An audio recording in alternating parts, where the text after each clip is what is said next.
বর্ষাকালে কিন্তু খুব একটা বেশি জামা কাপড়ের ভিড় জমে না, কিন্তু কয়েকদিন ধরে বৃষ্টি না হওয়াতে দেখো আমার এই টারে আর জায়গা ধরছে না। জামার উপরে জামা মানে একটার উপর একটা আর এরকম করে শুকোতে দিয়েছি। ভাবি যে কালকে না রৌদ্র উঠবে, শুকোতে দিলেই ঠিক হয়ে যাবে, তাই না? এদিকে তো রৌদ্রের কোনো দেখা নেই, আর এরকম করে কিন্তু ভেজা ড্রেসগুলো একসাথে মানে একটার উপর একটা থেকে মানে কোনোটাই শুকাচ্ছে না, আর হালকা কীরকম যেন বর্ষাকালে গন্ধ গন্ধ হয় ড্রেসগুলো। তো যাক, আজকে ঘুম থেকে উঠেই দেখি রৌদ্র উঠেছে। দেখো এইদিকে সকালে উঠুন একদম মানে আমাদের এই জায়গাটা কতটা করে জল জমে থাকে তোমরা তো দেখোই, তো জল সমেত একদম পুরো উঠানটা দেখো সুন্দর করে ঝাড় দিলাম। দিয়েই দেখো কোনো মানে অন্য আর কোনো কাজ না করে জামা কাপড়গুলো আগে শুকোতে দিচ্ছি। তারপর বাকি সকালের আশেপাশে টুকটাক কাজবাজ সেরে এদিকে স্নান করে নিলাম। ঘরে গিয়ে দেখি এইদিকে রসুনগুলো কীরকম ড্যাম ড্যাম হয়ে গেছে, আর সুপারিগুলোতে তো ছাতা পড়েছে। এই জন্য দুটো বস্তা বেঁধে দেখো এখানে সুপারি আর রসুনগুলো শুকোতে দিচ্ছি। এইটুকু রসুন দিয়ে আমাদের বছর ঠেকাতে হবে, প্লাস গাড়তে হবে। তো একটু যদি যত্ন করে না রাখি তাহলে তো এগুলো দিয়ে হবেই না, তাই না? আমাদের আরও এক্সট্রা পরে কিনতে হবে। তো এর জন্য মাঝে মধ্যে একটু করে রোদ দিয়ে রাখি, যাতে রসুনগুলো ভালো থাকে। এগুলো দিয়েই আমাদের জন্য হয়ে যায়, আর নতুন করে যেন কিনতে না লাগে। সুপ্রভাত বন্ধুরা, আমি নন্দিনা, কোচবিহার জেলার ছোট্ট একটি গ্রাম থেকে আরও একটি নতুন ব্লগে সকলকে অনেক অনেক স্বাগত, অনেক অনেক ভালোবাসা। আশা করছি যে যেখানে আছো না কেন সুস্থ আছো, ভালো আছো। তোমাদের ভালোবাসা ঠাকুরের আশীর্বাদে আমরা অনেকটাই ভালো আছি মোটামুটি। তো রোদ রোদ বাবরে বাব, রোদ নিয়ে হাইরে কমপ্লেন। আজকে 4-5 দিন পরে রৌদ্র উঠলো, এবার সবারই মন শান্তি হয়েছে আশা করি। তো আমার তো মন শান্তি হয়েছে রৌদ্র দেখে, কিন্তু এদিকে রৌদ্র উঠলে কিন্তু শরীরটা মানে কি বলি, শরীরের দিক দিয়ে অশান্তি, মানে গরম লাগলে তখন আর ভালো লাগে না। তো যাকে হাওয়া আছে সুন্দর। তো এইদিকে সকালের জন্য বসিয়েছি শুধু ভাত। কি হলো, তুমি ব্রাশ না করে মুখ ধুইলা কিভাবে? করো, তুমি কি করো করো বাবা, আমরা রান্না করে খেয়ে নেই, তুমি থাকো। সকালে উঠে চলে গেছে, মুখ আর ধোয়াধুয়ি নেই। তো এদিকে ভাত মনে হচ্ছে হয়ে গেছে, ভাত বসিয়ে দিয়ে এদিকে যে বাকি কাজবাজগুলো করলাম। আবার এখনো জামা কাপড় ধোয়া আছে, মানে আজকে যেগুলো ড্রেস বেরিয়েছে এগুলো এখনও ধোয়া হয়নি, শুধু সাবান মেখে আর কি রেখে দিয়েছি। এদিকে জায়গাও নেই টারে, তো এই জামাগুলো মানে পুরোপুরি তো ভেজা না, একদম জল ভেজা যে তা তো না, মানে জলটা ঝরে গেছে, শুধু একটু এই যে রোদ পেয়েছে না, মনে হচ্ছে শুকিয়ে গেছে। তো এগুলো সরিয়ে তারপর ওগুলো দিতে হবে। তো ভাবলাম তার আগে খাওয়া দাওয়াটা আগে শেষ করি। কালকের তরকারি আছে, শুধু ভাত করব, কারণ এই হালকা খাবার খেতে খেতে হালকা মানে শুধু ভাত করে খেতে যেতে আমাদের অনেক বেলা হয়ে যায়, পরে আবার এদিকে দুপুরে রান্না বান্না আছে, তাই না? তো এর জন্য বেশি ঝামেলা করবো না। মাংসের তরকারি হলে অন্য কিছু লাগেও না, শুধু মাংসের তরকারি গরম গরম ভাত দারুণ হয় কিন্তু খাওয়া, তাই না? আর বাসি মাংসের টেস্টটা কিন্তু দারুণ লাগে। জানি না সবাই বাসি মাংস পছন্দ করো কি করো না। বাসি বলতে হচ্ছে মানে ঠান্ডা। তো আমরা রাত্রে রান্না করেছি, এর জন্য আমাদের কাছে এটা বাসি হয়ে গেছে। যদি এমনিও দুপুরে টুপুরে রান্না করতাম তাহলে রাত্রে খেতে খেতে ঠান্ডাই থাকে, ওই ঠান্ডা মাংসটা খেতে খেতে দারুণ লাগে, তাই না? তো এর জন্য তোমার দাদা একটু বেশি করে নিয়ে এসেছিলো, আধা কিলো মাংস। কালকে অর্ধেক খেয়েছে, আজকে অর্ধেকটা আছে, এটুকু দিয়ে আরামসে হয়ে যাবে। সকালের খাওয়া শেষ হতে না হতে এদিকে দুপুরের রান্নার আয়োজন শুরু। কি রান্না করবো সেটাকে ভাবছি। এদিকে সকালে খাওয়া দাওয়া করলাম, করে বাসন কোসন রান্না করে আবার সব কিছু ধুয়ে টুয়ে গুছিয়ে রেখে এদিকে আসলাম কুমড়ো কাটতে। গাছে অনেকগুলো কুমড়ো হয়েছে, কিন্তু এবছর যেমনি কুমড়ো হচ্ছে তেমনি নষ্টও হওয়া শুরু হয়েছে। 3টার মতন তো পচে নষ্ট হয়ে গেছে। আবার আজকে দেখি একটা তো একদম মানে পুরো গলে গেছে, ওটা কেটে ফেলে দিতে হবে। আর 2টা একটু মানে পচার মতন পচে নাই এখনই, মানে মাছে এমনভাবে ফুটো করেছে কীরকম যেন লাল আর কি হয়ে আছে।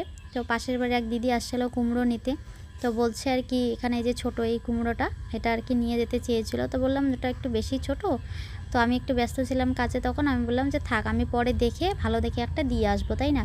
তো এই কুমড়োটা যদি তখনই নিয়ে যেত তাহলে কিন্তু খেতেও পারতো না, কারণ আমি কুমড়োটা তোমাদেরকে দেখাচ্ছি কেটে একদমই নষ্ট হয়ে গেছে। তো পরে যদি আমি শুনতাম তাহলে আমারও খারাপ লাগতো, তাই না, যে নিয়ে গেছে কুমড়োটা খেতে পারেনি।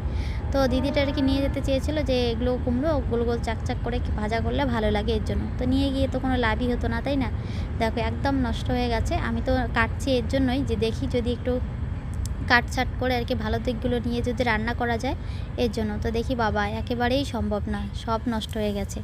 তো এদিকে সবজিগুলো যে রাখবো আমাদের ছাগলকে দিব, এত ফুটানি আমাদের ছাগলের, সবজির খোসা খোসা খেতেই চায় না, এর জন্য কী করব, ফেলেই দিলাম।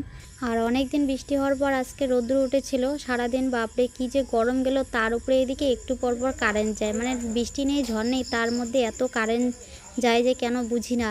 গরমে আর কুলাচ্ছিল না শরীরটা, তাই আর পরে কোনো কিছু শেয়ার করা হয়নি। এদিকে দেখো আমার কড়ার পিছনে বাবা ফুল ফুটেছে মনে হচ্ছে।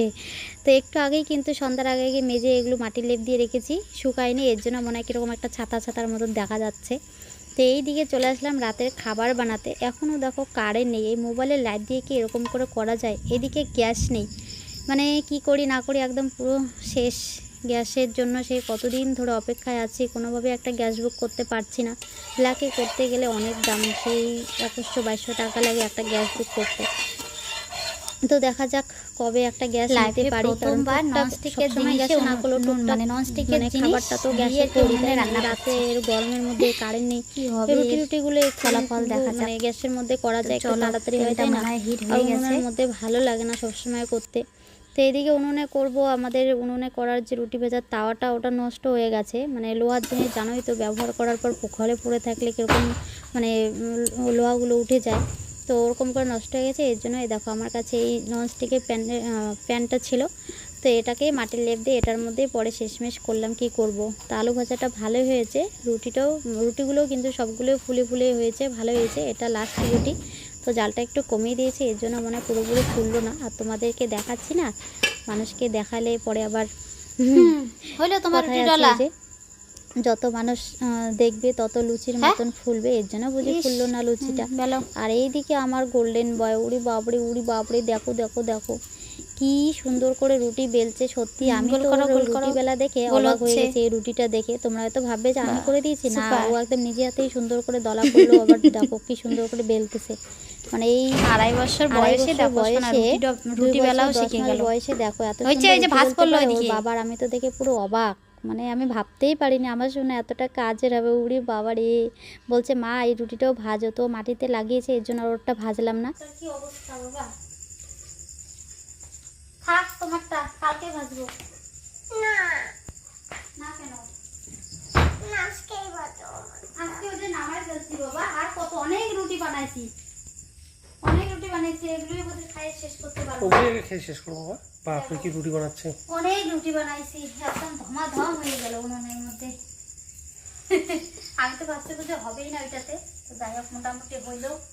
তোমার দুধটা তো একদম ঠান্ডা হয়ে গেছে, দেখো তো গরম দুধে রুটিটা দেওয়ার জন্য তোমার বাবাকে ডাকলাম। এখানে উনুনের মধ্যে করতেছে আর কারেন্টটা যাইতেছে আর আসতেছে বারবার, মানে একবার মোবাইল জ্বালাই একবার ইয়ে করে, এদিকে মোবাইল জ্বালাই থেকে এদিকে রুটি পোড়া লেগে যায়। মোটামুটি 2-3টা রুটি এসে দেখো এরকম হচ্ছে। তোমাদের দাদাভাইকে ডাকলাম যে এদিকে ভাইজে দে, একটু খাও, সোনাকেও একটু রেডি করে দেওয়া দুধটা এখানে রুটি দিয়ে। আসে দেখলো হয় নাই, অমনি চলে গেছে। মানে তোমাদের দাদাভাই এত খারাপ মানে নেচার, একদম সব কিছু রেডি করে দিব, আইসে শুধু বসে খেয়ে উঠে চলে যাবে। আজকে দেখতে এসে কষ্ট করে একটু করতেছি যে একটু এদিকে সাহায্য করবে, তা না, আজকেও রেডিই লাগবে একদম। আজকে অন ক্যামেরায় তোমাদের দাদাভাইকে পুরো ঝেড়েছি, একদম ফুলে ঢোল হয়ে আছে। তো একটু মাঝে মধ্যে এরকম করে না বললেও হয় না, কারণ না হলে একদম পুরো মাথায় উঠে বসে থাকবে। মানে কি জানি ওদের যে কি সিস্টেম বুঝি না, ওরা সবসময় শুধু কাজ ভাগ করে দেখে যে এগুলো আমার কাজ, ওর কাজ হচ্ছে আলাদা, শুধু বাইরে যাওয়া টাকা ইনকাম করে এগুলো কেন। বাড়ির ভিতরে যে কাজবাজগুলো থাকে, যখন বাড়িতে থাকবে টুকটাক করে তো হেল্প করাই যায়, তাই না? ওই 1 দিন 2 দিন করবে, 3 দিনের দিন করলে একদম পুরো মানে কত যে কথা, যে এইটুকু কাজ করতে তোমাদের কষ্ট হয় হ্যান ত্যান, আমরাও মানে তাহলে আমাদের জায়গাটায় থাকো, বাইরে গিয়ে করো আমাদের মতন করে, সেটাও তো পারবে না। মানে এই যে কথাটা শুনলে যে কতটা খারাপ লাগে। আজকে ওরা যেভাবে বাইরে গিয়ে 2টো টাকা ইনকাম করে, আমরাও কিন্তু বাড়িতে মানে কম মাথা খাটাই না, তাই না? বাড়িতে একটা সংসারে কম কাজ থাকে, তোমরাই বলো তো, তোমরা একটু কমেন্টে জানিও কত কাজ থাকে, তাই না? তো ওরা শুধু ওই যে বাইরে একটু করে আর বাড়িতে সারাক্ষণ কিন্তু শুয়ে বসেই থাকে, যে যতটুকু সময় থাকে একটু আমি একা করতেছি একটু হেল্প করবে, তা না। যদি আমার কোনো দিন রান্নাবান্না শেষ না হতেই তোমার দাদাভাই যায় খেতে, যে এখনও হয়নি, তো আমি বলে হয়ে গেছে আর জলটা একটু নিয়ে আসো, আমি তত নিয়ে করি। মানে এরকম করে 2-3 দিন বুঝে জল নিয়ে আসছে, তাতে একদম পুরো মাথা খারাপ হয়ে গেছে যে প্রত্যেক দিন জল নিয়ে খাই। যে 2 দিন এনে মানে প্রত্যেক দিনের নাম দিয়ে দেয় তখন, যে আমি প্রত্যেক দিনই জল এনে খাই। তো আজকে একটু বলেছি, গিয়ে দেখছে হয়নি, বলে হ্যাঁ হয়নি, তাতেই ডাক দিচ্ছে। এই যে এরকম, তো আমার খারাপ লাগবে না? আমি অন্ধকারে ওখানে যে কত ঝামেলা করে আমি রুটিটা বানালাম, তোমরাই বলো। আর এদিকে সোনাও খেতে যাচ্ছে, ওর খিদে পেয়েছে, ওর দুধটা ঠান্ডা হয়ে যাচ্ছে। মানে আমি যদি রুটি না বানিয়ে ভাত রান্না করতাম, তাহলে কিন্তু আমি বাকি সব কাজ সামাল দিতে পারতাম ওখানে, তাই না? কিন্তু রুটি বানানোর সময় রুটি বানার সাথে সাথে অন্য কাজ কিন্তু করাই যায় না। এদিকে অন্য একটা করতে যাবে, রুটি পোড়া লেগে যাবে, ওখানে বসে থেকেই করতে হয়, যার জন্য একটু ওর হেল্প চেয়েছিলাম। তো সেটাই আর কোথায় পেলাম, এর জন্য দুটো কথা শুনিয়ে দিলাম। আচ্ছা ঠিক আছে। হ্যাঁ হ্যাঁ হ্যাঁ আচ্ছা হলো হলো ঠিক আছে।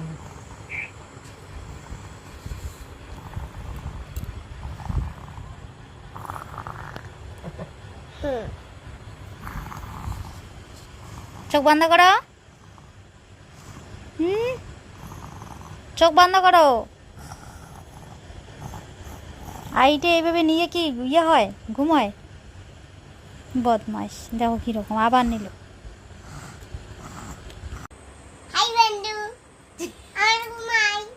কই ঘুমেছিস? ধরে না, এদিকে আছে, এদিকে কি বদমাইশি শুরু করছে না? ঘুমানোর নাম করে মামটাম খেয়ে এখন লুকোচুরি খেলবে, লুকোচুরি লুকোচুরি লুকোচুরি। সর বদমাইশ সর। হ্যাঁ, এই তো যতক্ষণ ঘুমাবে না ততক্ষণ আমরাও ঘুমোতে পারবো না, যতক্ষণ আমাদের এভাবে থাকতে হবে, ডিস্টার্ব করবে শুধু। আর একবার আবার ঘুম পেয়ে গেলে আমি ঘুমিয়ে পড়লো তো আর কি, তোর এদিকে বসে থাকবে, আমি ঘুমাবো। বাহ কি মজা। দেখো এইভাবে লাগবে, ওইদিকে মাথাটা লাগবে, ভিডিও করতে দিচ্ছে না, বদমাস। যে বাবা কাজ করতেছে এদিকে, ধরবা না কিন্তু, ধরলে যে ভিডিওটা নষ্ট হবে। তো চলো বন্ধুরা, ভিডিওটা এখানে শেষ করছি, দেখা হচ্ছে নতুন আর একটা ভিডিওতে। ততক্ষণ সকলে ভালো থেকো, সুস্থ থেকো, আর ভিডিওটা কেমন লাগলো অবশ্যই কমেন্ট করে জানিও। ভাবছি একটু তাড়াতাড়ি শুবো, কালকে সকালে কত কাজ আছে, লেপা পোচা বাবা, আর কিরকম জব্দ করতেছে। এর জন্য আমি কারেন্ট নেই ওরকম অন্ধকারের মধ্যে কত কষ্ট করে করলাম খাবারটা, হ্যাঁ তাড়াতাড়ি ঘুমাবো বলে। এই যে এইরকম কত রাত্রি হয়েছে, চোখে ঘুম নাই। কালকে তোমার দুপুরে ঘুমানো বন্ধ, দাঁড়াও, দুপুরে একদম আচ্ছা মতন ঘুমায় নাই, আর এদিকে রাত্রে ঘুমোতে লেট করে। তো চলো আর কথা না বাড়িয়ে এখানে শেষ করছি। Tata, good night. Good night বলো, গুড নাইট বলে দাও না, গুড নাইট বলো, গুড নাইট বলে দাও। তোমাকে দেবো।